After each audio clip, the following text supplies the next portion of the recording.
बिस्मिल्लाहिर्रहमानिर्रहीम।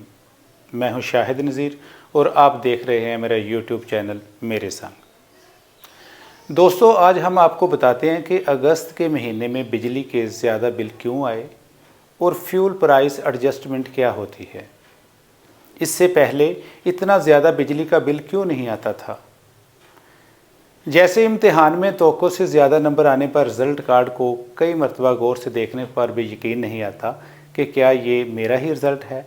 ऐसी ही सूरत हाल अगस्त के आने वाले बिजली के बिल के बाद भी है, लेकिन इस मरतबा ये हैरत खुशगवार हरगज़ नहीं। बिजली के बिल को देखते ही आप सबसे पहले दीवार पर लगे एसी या मेज़ पर पड़ी इस्त्री पर इल्ज़ाम ठहराते हैं, लेकिन फिर जब आपकी नज़र इस्तेमाल शुदा यूनिट्स पर पड़ती है तो ये गुज़श्ता माह से कुछ ज़्यादा नहीं होते। बगौर जायज़ा लेने के बाद आपकी नज़रें अंग्रेज़ी के 3 हरूफ FPA पर पड़ती है और इसके सामने लिखी रकम पढ़कर आपके ओसान खता हो जाते हैं। FPA यानी फ्यूल प्राइस एडजस्टमेंट की मद में लिखी रकम देखकर आप बिल आखिर इस बिल का ज़िम्मेदार बरकी आलात या घर के किसी फ़र्द को नहीं बल्कि मौजूदा हुकूमत को ठहराते हैं।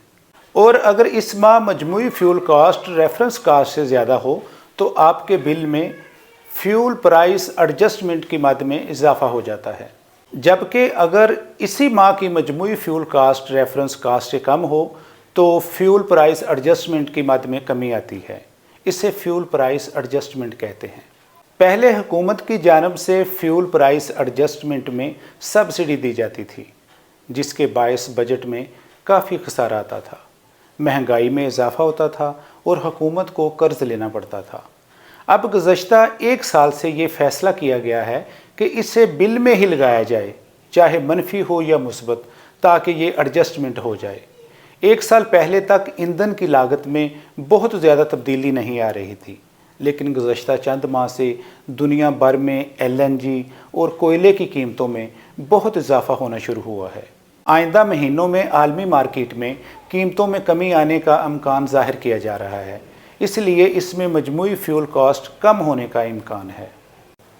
वज़ारत तवानाई के ज़राए ने बताया है कि फ्यूल प्राइस एडजस्टमेंट पर 200 या इससे कम यूनिट इस्तेमाल करने वालों को माफ़ी मिलेगी और इससे 1,73,00,000 सार्फिन मुस्तफ़ीद होंगे, जबकि ट्यूबवेल सार्फिन पर भी इसका इतलाक़ होगा। इस तरह अवाम को 22 अरब का रिलीफ दिया गया है।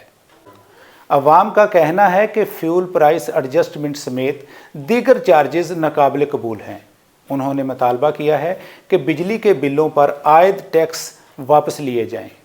पूरे मुल्क में जगह जगह एहतजाज हो रहे हैं और बिजली के बिलों को फाड़ा जा रहा है। अवाम का हुकूमत से मुतालबा है कि फ्यूल प्राइस एडजस्टमेंट के साथ साथ दूसरे टैक्सेस में भी कमी लाई जाए।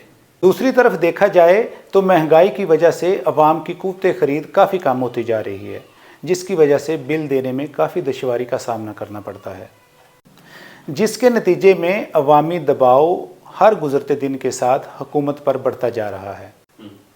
एक तरफ IMF ईंधन की कीमतें बढ़ाने के लिए हुकूमत पर दबाव डाल रहा है, जबकि दूसरी तरफ हुकूमत को बढ़ते हुए बिलों की वजह से अवामी दबाव का सामना है। अब देखना यह है कि मौजूदा हुकूमत IMF और अवामी दबाव का सामना कैसे करती है। अगर आपको हमारा वीडियो अच्छा लगे तो हमारे चैनल को सब्सक्राइब कीजिएगा और कमेंट कीजिएगा। नेक्स्ट वीडियो तक अल्लाह हाफिज़।